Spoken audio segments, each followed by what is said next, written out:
오늘부터 가산금리를 높여서 대출 한도를 줄이는 스트레스 DSR 2단계가 시행되면서 대출 문턱이 한껏 높아졌습니다. 규제 강화를 앞두고 대출을 받으려는 사람들이 몰리면서 지난달 5대 은행의 가계대출이 사상 최대인 9조 6천억 원이 늘었습니다.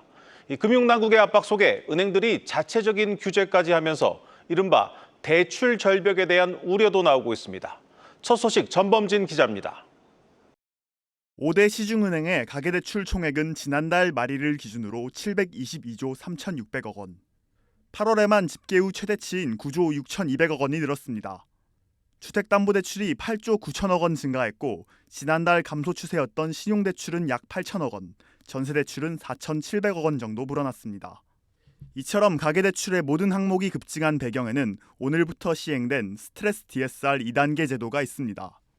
스트레스 DSR 제도는 실제 대출 금리에 가상의 스트레스 금리를 더해 한도를 추가로 줄이는 제도입니다.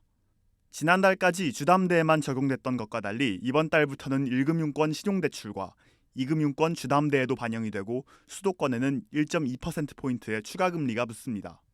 단 하루 차이로 대출 한도가 몇 천만 원씩 달라지다 보니 제도 시행 전에 하루라도 빨리 대출을 받으려는 수요가 폭발했다는 설명입니다.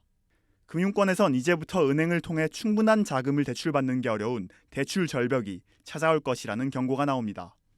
5대 은행의 가계대출 증가율은 8.23%로 연간 목표치인 2%를 아득하게 넘어선 상황.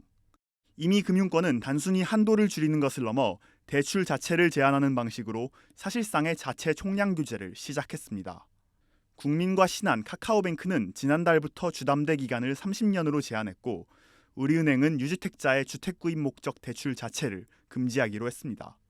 특히 한도 관리가 시급한 일부 은행에선 주담대와 무관한 신용대출과 전세대출 상품까지 제한하고 나섰습니다.